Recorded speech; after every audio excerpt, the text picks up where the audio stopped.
Hello, everybody. We are now live streaming on YouTube. I want to thank everyone who's actually coming in on the actual Zoom. Make sure that you keep your videos off, as well as making sure that you mute yourself. We want to make sure we don't pick up any unnecessary feedback. Hello, everybody. My name is Tamuri Richardson, and I am your host of Tea Talk. This is a platform where we talk about a range from mental health, domestic violence, talk about business, and everything in between. I am an international motivational speaker, four-time international best-selling author, certified mental health advocate, and so much more. So I want to introduce to you guys today a lady that I just think is fantastic. Met her by happenstance. And she was telling me kind of about her journey and kind of her mission. And she was in the process of writing a wonderful book. And the whole process of it just really captivated me. So I want to introduce to everyone here that is live streaming with us or is here in the room, Cassandra Howard. I'm going to have her come in and introduce herself as well to everyone. Hello, Hello, everyone. Hello. I am Cassandra Howard, and as she mentioned, I am the CEO of Finding Voices Playwright Academy, coaching for Black boys. lovely. I love it. I love it. So I thought this conversation, Cassandra, when we first talked, I was all over the place, all over the moon with the whole concept, especially being someone that was raised with multiple Black boys and is now raising a Black boy, the importance of the message behind what you're doing and your book. And we're going to also make sure that everyone gets access to purchase Cassandra's book, because regardless if you have a Black son or not, you've got a husband, you've got nephews, and not only that, but the book spans into so many different things. So Cassandra, I want to give everybody, if you could take a few minutes to give everybody a little bit of history about your experience, and then I want to go into the book specifically. Okay, so let's talk a little bit quickly about what led up to this book. Sounds good. On June the 25th, we had the Black Men's Forum. And so 11 people were in attendance, nine men and 2 teenagers. And what led up to the Black Forum is that my husband and I have been having many conversations over the years about the plight of Black men and the need that they have to be respected and appreciated. And so from that, we organized a Black Men's Forum. I put together a 58-question questionnaire, and all of these men, including 10 who did not attend the Black Forum, answered the question. And so my thought was to just take the data and then insert it into a book. But then after reading all of the responses, they were so compelling that I called 11 men. 2 of the stories about my grandsons. I called 11 men and said, may I write your book? And everyone agreed. Some of the stories all of the stories talk about their relationship with their mothers. Some shows positivity, some shows pain. For example, one person talks about love and respect. And when you think about love and respect, you see that as a good thing. But in this case, it's not. This man is close to 70 years old, and he's still looking for the validation and confirmation from his mother. Mm. And he's seeking that, he's yearning it. This man, by the way, has cancer. He is actually dying. But he cannot let go of the desire to have, just for his mother to say, or to touch the boy inside of him and to show that he's good enough. Mm. Excellent. And so each story, there's a common theme in each story, and they're different. And it shows what was impressed upon that boy from his mother. Again, some good, some not so good. Mm-hmm. Excellent. That's how it started. Yeah. Excellent.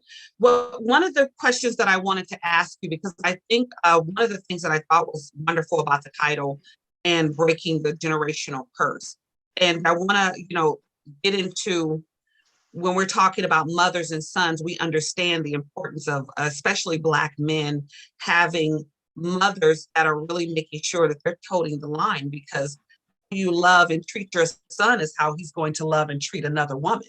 And Absolutely. if he doesn't see those things in order, then guess what? Women who are looking for a husband, you're going to get all that childhood trauma. What was some of the nexus that you found that men found that they were missing from their mothers? And did any of them display how it might have affected them in their personal lives now, being grown men or fathers or so forth? I'm so glad, and thank you for that question. There are many, many things that were revealed to me, and it taught me so much.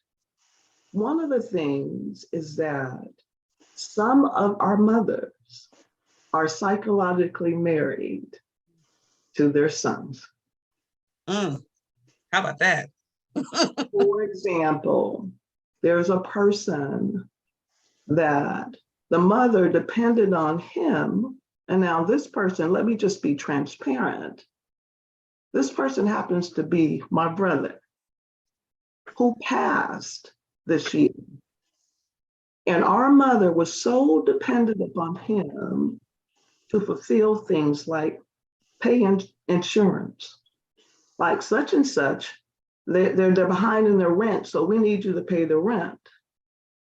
And this brother was on the exterior hardcore, very much appreciated in the streets of Oakland. I'm from Oakland. Respected. He kicked butt and took names later, that type of man. And people, when it comes to the Ruckers, that's my maiden name, we were known, oh, you don't mess with the Ruckers. But as hard as he was on the outside, he was so soft and he didn't have the words or the confidence to tell our mother no. Mm. So what was impressed upon him was a lot of guilt and a lot of shame. And he took that to the grave. Wow. That's an excellent example. I want you to break down a little bit more, because I think anyone watching this, especially if you're a woman, you're really going to get the part about the sons and the mothers being psychologically married to the sons. Break that down a little bit more for someone who might not understand intricately what that means. Okay, thank you. For example, what the men are telling me, and it's not just my brother, and what I experienced personally watching, what mothers will do is that what do you mean you can't do this for me? I'm your mother. Mm. And so then there goes the guilt. But mom, no, you've heard, and maybe you've heard this, I know I have. There's this unwritten rule that mama, no matter what she does, she can't do any wrong. Mm-hmm. We got to be careful with that. And daddy, no, sometimes, not all the time, sometimes no matter what daddy does, he can't do anything good. I'm telling you what the men told me. Right. And what I experienced is that daddy was the scapegoat. So in breaking that down is that what mama will do is that because we, for some reason, now we're touching on some deep stuff because people don't want to talk about this, but I'm going to talk about it. Mama was almost perfect. Now she's just trying to hold it together. And then in some instances, she probably was. But in some instances, mama was wrong. And we're calling it out in this book. Hmm. She's put guilt, she's put shame. She doesn't recognize sometimes that her son is a man. He's not her little boy. So she treats him as though he's her husband from the standpoint, whatever I say I want you to do, you need to jump to it, regardless if you're married or not. Mm. And that's not Bible. Right. And that's where my hope is laid upon. It's when you're married, you cleave unto your wife, not your mom. Not to say you're not supposed to do for your mother. I'm not saying that. But mom is not your wife. Right. That's right. So I hope I've answered your question. This book is so very, very deep and filled with so much wisdom and knowledge. And I'm just so thankful that God has given this assignment to me, because our men, what we're presenting is a platform for them to speak their truths. Right. It's for them. I'm just a conduit. That's right. Listen, that is on the spot, and it's a problem in our society. It is a huge problem because mothers are, as you stated, having these hold on their sons. The young boys and men, excuse me, young men are not the head of the household because the mother couldn't marry somebody or the relationship didn't work. Now you holding the kid, excuse me, responsible for what you didn't do. It's all about accountability. It's unfair. I have a teenage son, and he understands that he's the kid. He plays no role or headship or authority in this home. I'm still washing your drawers. You can't have no headship here. So it doesn't work that way. And what it does when you get ready to marry someone and his mother's on a pedestal and she has an ideology that you have to bow down to her, what that does for relationships and mothers who don't see the transgression in that. This is absolutely, absolutely amazing. So please tell us about some of the other issues or concerns or things that came up in the book that also you guys kind of dove into. Okay, so let's talk. It's so much. It's so rich. So let's talk about this, and I want you to really think about what I'm about to say. There is a question about anticipating your mother's emotions. And so based on the responses, about 20%, I would say, because we have the data too, you'll get the data. About 20% said, I should, or I have anticipated my mother's emotions, but there's a fine line. I need to be very careful about taking on her emotions and becoming her, because I'm a male and not a female. To me, I just had to pause for a minute and just think about that. And so another said,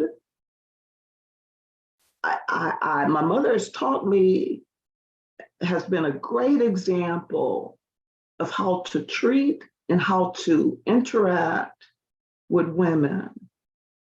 So through her example, yes, I anticipate her emotions.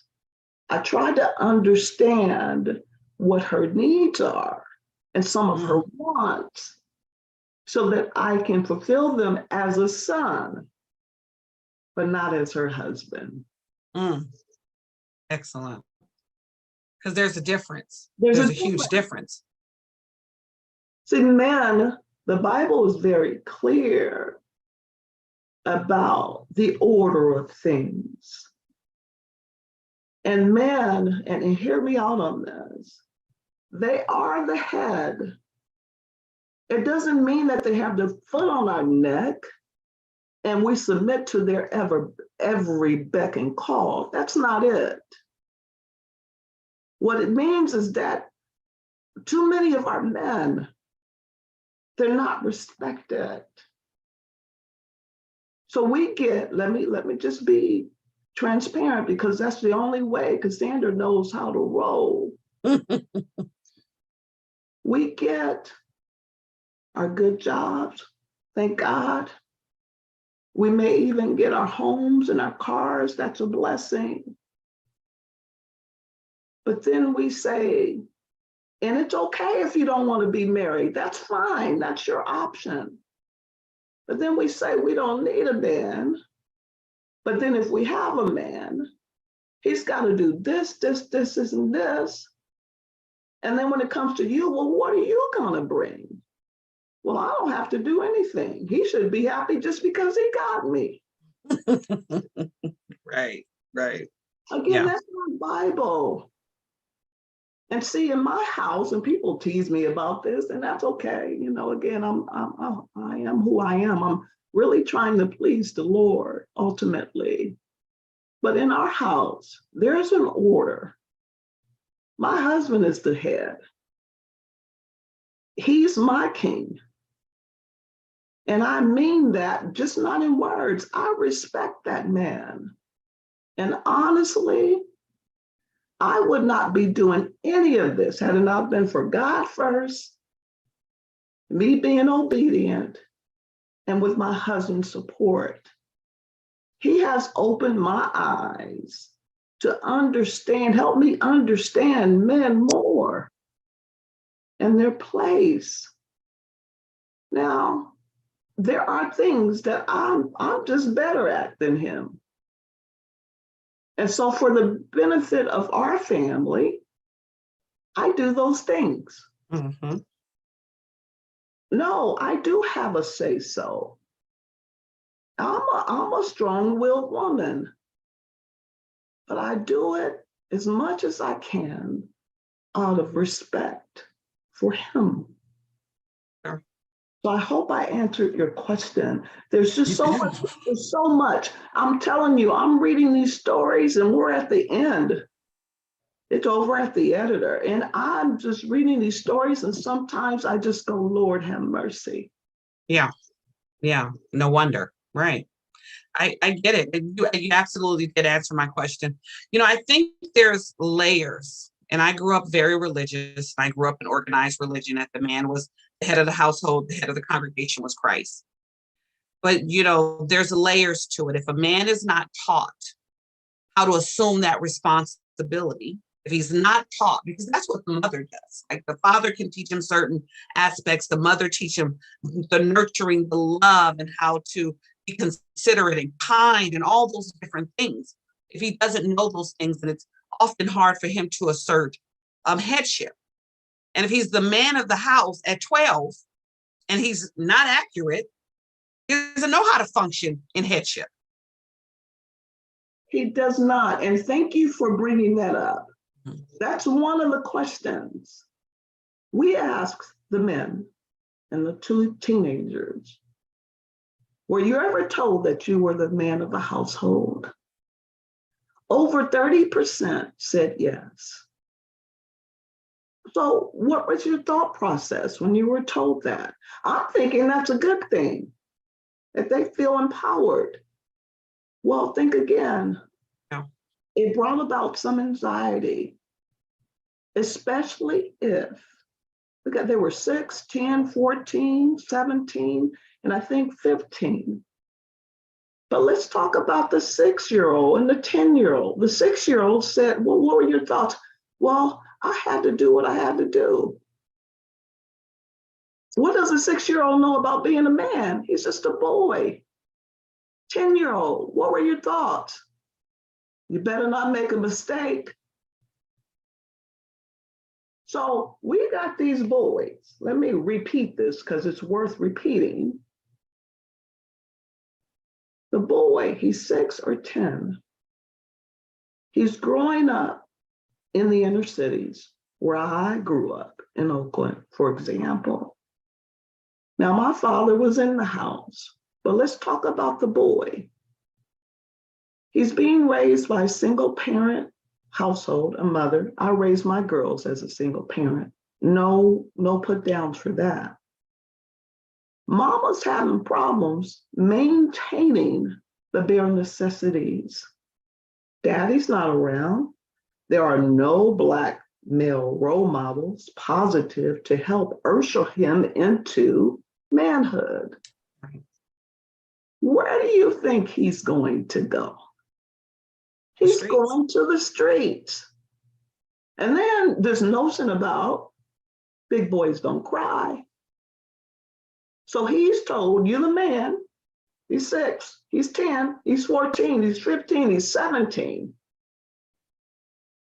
He's got all this stuff going. He's anxious. He doesn't understand. He doesn't know what that means. Now, on top of that, you better not cry. Mm. Then he goes to school, an institution. Now, these are 90% of these men told me this. He goes to an institution that's not set up to teach him. Mm. Says that he's unteachable. Oh, something's wrong with him. So then, we're gonna put him on Ritalin. He's got to get some drugs to be able to function. And if mama doesn't stand up, he's gonna be on that. Because now he's considered a crazy person. Where do you think that's gonna leave him? Mm. Not in a good place. Right. So these men, they came honest, willing, unpacking, sharing, and we're going to tell it. And then on top of that, they're going to give you some recommendations, mama and son, Sure. on how to fix this, because we're identifying the problems, and then this is what we need to do. And we doesn't just mean Black folks. Mm-hmm. It means the collective we, because the collective we created this mess. Sure. You're absolutely right. I think that's a brilliant response. One of the things that I really appreciate that you do is the mothers have a clear responsibility here. And this isn't beating up on anyone. In the way what I like about it is, and how you position this, that this is really a labor of love. This is not attacking anyone. This is not attacking Black men. It's not attacking Black mothers, but it's requiring that we all look, analyze, and be more accountable for the life that we live and that we're leading in front of our kids. Because a lot of women know before they're having children, that you have not just laid down with father material. And you know you're going to end up being a single parent. And so preventing those things, or if you find yourself in that situation for whatever reason, not making your kids held accountable to bad choices you've made, that they had no dog in that fight. I love it.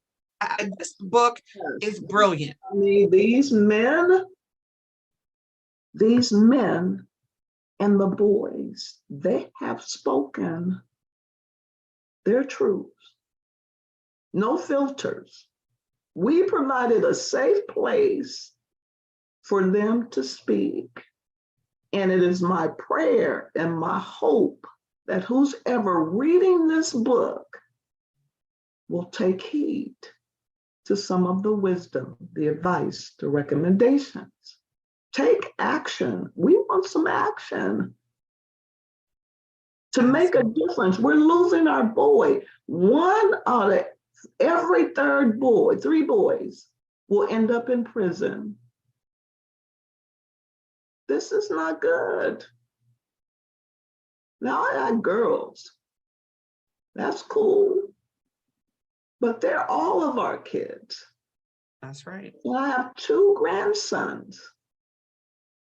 I'm sick and tired of being sick and tired. Mm. And I'm not one that's going to keep talking.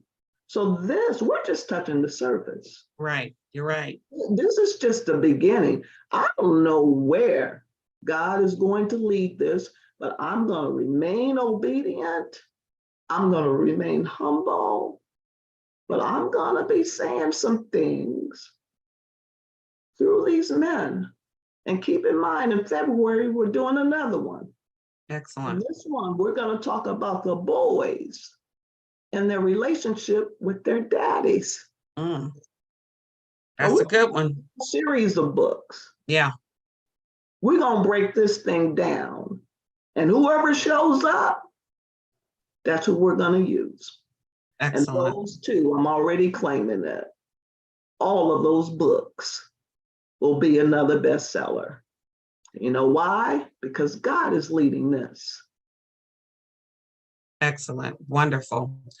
Well, before we get ready to go, I want to cover a couple of things, a couple of recommendations, and I know we definitely want everyone to go pick up this book. This book is essential. We have to, be held accountable. We have to do more. We have to call out when we see it. We have to support it. Our village oftentimes just can't be in the confines of your family structure. It sometimes have to be out. So if you know anyone that has Black boys, we all do to some degree, nephews, cousins, and you feel that even if you don't, they're moving about the cabin right. This is just a great book to have, and we may be able to support someone else in their need for some type of support.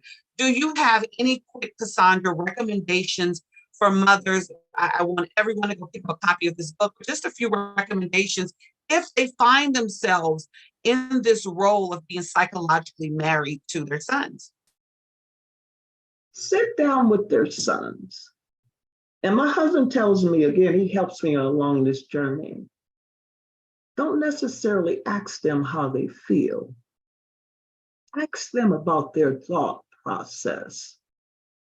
Sit down and really listen to them. Ask them about, this is another thing that's clear that came out. These boys, they want and need their fathers. Mothers, sit down with your sons and ask them, what do they think she can do to aid in helping them to build a relationship with their fathers? Excellent. And listen to what your kids are saying, because what they're doing, what some of them are doing, they're blaming themselves and they're trying to be their dad when dad is not there. And they're trying to be your husband when they're not even equipped. They're your son. They're not married to you. These men are saying this. Mm-hmm. I experienced it firsthand. Talk to them and listen to them. Take note. Listen to them. Excellent. Recommend. That's wonderful. Sounds great. I think those are words that are best said, because there's nothing more than listening and really finding out, because sometimes people don't know what they're feeling. Sometimes they just need to talk. Definitely, Cassandra Howard, thank you so much for joining us today. This was absolutely beyond fantastic. Make sure that I have the link to your book. We want to put it on YouTube, as well as we'll put it on Facebook as well. Everyone, click on that link and get a copy. If you can get a Christmas gift this year, give somebody the Christmas gift of knowledge, okay? Don't get them no more slippers and stuff. Get them some education. So thank you so much for joining. If you want to tell everybody where they can find your book, how to break generational curse, let everyone know how they can do that. The way you do it, go on to Amazon. You can either type in my name, Cassandra J. Howard, or the title of the book, A Black Woman's Guide to Break Generational Curses, and it will show up. You can pre-order the ebook now, but the main book, the paperback, the hardback, and the total ebook will be available the first week in December. That's how you get it. I'm going to make sure, Tamara, that you get the link to the book so that you can share it. Excellent. So we just thank you all for your support. That would be wonderful. And hopefully when the paperback comes out, the physical book, I'd love to have you at the chamber. Maybe we can have an in-person book conversation, book session. So those who have purchased the book can come, and we can discuss and ask questions. And folks, if you don't know, and we can read off of each other, support each other. I think conversations like these, I know conversations like these are essential and necessary. So Cassandra J. Howard on Amazon. We will also put the link in YouTube and on Facebook. Thank you so much for joining us, and everyone that joined us here on the Zoom platform and out in YouTube world. Thank you so much, and we appreciate it. Yeah, thank you so much for having me. I much appreciate it and looking forward to connecting with you in the future. Thank you so Absolutely. much. This was Thank you. wonderful. Absolutely. You guys enjoy the rest of your Monday, and you have a wonderful day. You Bye-bye, too. everybody. Bye-bye.